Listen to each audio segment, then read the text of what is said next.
Of course రాష్ట్రంలో వారు ఏదైనా మాట్లాడితే మనం తిప్పికొడతాం, వేరే విషయం. కానీ కేంద్రంలో ఉన్న ప్రభుత్వంతో మనకి ఏదైనా అవసరం ఉంటే మనం sir I have a specific question about special status. మెడలు వంచి ఎలా మామూలుగా ఉంచరు, ఇలా అలా అడ్డంగా ఉంచేసి ప్రత్యేక హోదా తీసుకొస్తా అన్నారు జగన్మోహన్ రెడ్డి గారు. This is what the opposition time and again has been ఆ మాట అన్నారు. 23 మంది ఇచ్చారు ఎంపీలు. మెడలు వంచడం ఇబ్బందిగా ఉందా? ఇక్కడ ప్రాబ్లం మీ చేతుల్లో ఆ శక్తి లేదా? కాదు, మీరు అంటున్నారు కదండి, మీరు చేసినట్టు చెప్పుకోలేకపోతున్నారండి. పార్లమెంట్లో ఎన్నోసార్లు మా ఎంపీలు స్వయంగా విజయసాయి రెడ్డి గారు కానీ లేకపోతే లావు కృష్ణదేవరాయలు గారు కానీ మా parliamentary party head Mithun Reddy గారు కానీ ఎన్నోసార్లు ప్రత్యేక హోదా గురించి ప్రస్తావించారండి. గోరంట్ల మాధవ్ గారు కూడా ప్రస్తావించారు. అవి బయట ఎక్కడ న్యూస్లో రావు. మనం చేయగలిగింది ఏంటంటే, ఇప్పుడు మనకు అబ్సల్యూట్ మెడల్ వంచే ఆస్కారం మనకి ఇవ్వలేదండి. అదే చెప్తున్నాను, వాళ్ళకి అబ్సల్యూట్ మెజారిటీ వచ్చింది. వాళ్ళు ఇట్లా స్ట్రైట్గా నిటారుగా నిల్చున్నారండి. ఇంకా మాకు మెడల్ వంచే అవకాశం ఎక్కడుంది? అదే వాళ్ళకు 270 ఎంతండి, 250 240 వచ్చింది. 300 దిగితే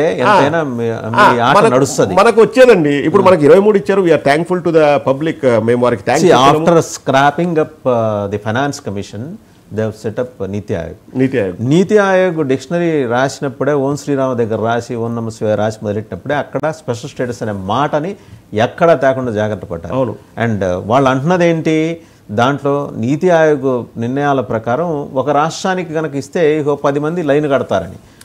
రైట్, నేను ఒప్పుకుంటా, నీతి ఆయోగ్ వాళ్ళకున్న strict guide lines. But parliament వేదికగా అటు కాంగ్రెస్ ఇటు బీజేపీ ఆడిన నాటకం ఏంది? లోపల నుంచి కాంగ్రెస్, బయట నుంచి కాంగ్రెస్ ఏం చెప్పారు? పెద్దమ్మ ఏం చెప్పింది, చిన్నమ్మ ఏం చెప్పింది? వెంకయ్య గారు స్వయంగా 15 ఇవ్వాలి అని చెప్పేసి ఆయన ఏం చెప్పారు?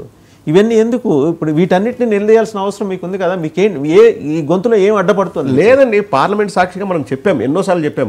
ప్రత్యేక హోదా మీరు ఇస్తా అన్నారు, మాకు ఇవ్వాలని చెప్పేసి డిమాండ్ కూడా చేశారండి మా ఎంపీలు. ఏమంటే దురదృష్టవశాత్తు వాటిని లైమ్ లైట్లోకి తీసుకురాలేకపోతున్నాము. అండ్ పచ్చ మీడియా ఎక్కడ చూపించదు, ఎందుకంటే మాకు మైలేజ్ వస్తుంది కదా.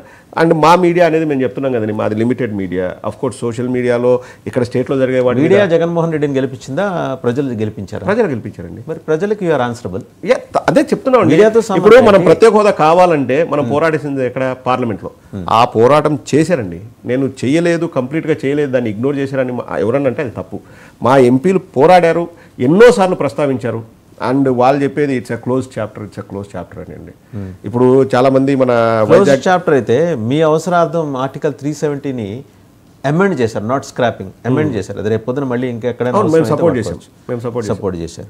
మరి అదే సందర్భంలో మీరు అడగాలి కదా, మీకు కేంద్ర ప్రభుత్వానికి అనువైన అవసరాల దృష్ట్యా మీరు 370ని అమెండ్ చేశారు. అవును, అలాగే ఆంధ్రప్రదేశ్ని కూడా స్పెషల్గా చూడాలి. ఒక రాజధాని లేకుండా రాష్ట్రాన్ని వెడగొట్టడం అనే దుర్మార్గపు చర్య UPA 2లో జరిగింది. అవును, సరే, వాళ్ళు ఏదో చివరిలో వెళ్తే ఐవాష్ చేస్తారు రిపోర్ట్స్ ఏదో సరే, it may be considered, it may be taken into consideration. అన్నీ మేబీలే, ఎక్కడ షుడ్ బీ లేవు. అదంతా చదివితే నా బొట్టు లేమేనికే తెలిసింది చదివితే.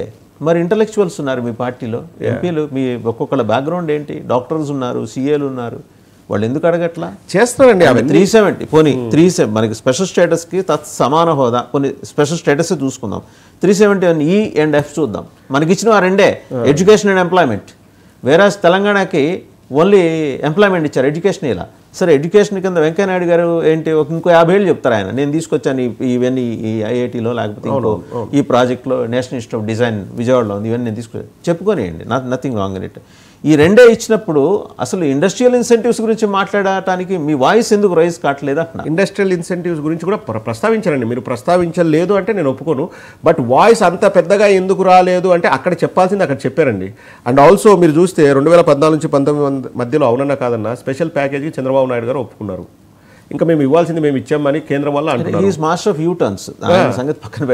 వీళ్ళు కేంద్రం వాళ్ళు కూడా మేము ఇవ్వాల్సింది మేము ఆ రోజే చెప్పాం కదా, ఇట్స్ అ క్లోజ్ చాప్టర్, ఇంకా మేము చేయలేము. అఫ్ కోర్స్ 370 ఇచ్చినప్పుడు మనం దీన్ని ఒక బూచిగా చూపించి మేము ఇది మాకు ఇస్తే మేము మీకు 370 సపోర్ట్ చేస్తామని చెప్పాలని మీరు అంటున్నారు. అది డిస్కషన్ ఖచ్చితంగా జరిగింటుందండి. అండ్ జరిగి కూడా ఇప్పుడు స్పెషల్ స్టేటస్ ఇస్తే మాకు ఎంత లాభమో as a party, as a political party బీజేపీకి కూడా అంతే లాభం అండి. బీజేపీ సౌత్ ఇండియాలో ఇప్పుడు వీక్ అయింది, కర్ణాటకలో చూసుకుంటే, కానీ ఇక్కడ డెవలప్ అయ్యే ఆస్కారం ఉంటుంది.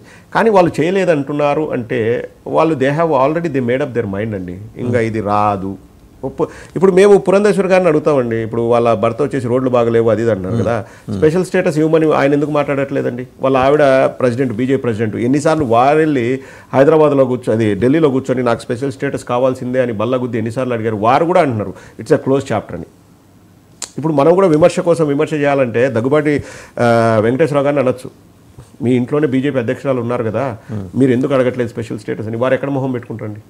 అది మన పార్టీగా మనం చేయాల్సింది అన్ని కూడా చేశారండి. యాజ్ ఎంపీలు అందరూ కూడా చేశారు. ఆర్టికల్ 370 కానీ ఇంకా 1-2 సార్లు మనం బీజేపీకి సపోర్ట్ చేసి మనం ఓటు కూడా వేసాం. 2 హైపోథెటికల్ క్వశ్చన్స్ నేను మళ్ళీ చెప్తున్నా. హైపోథెటికల్, యా రేపొద్దున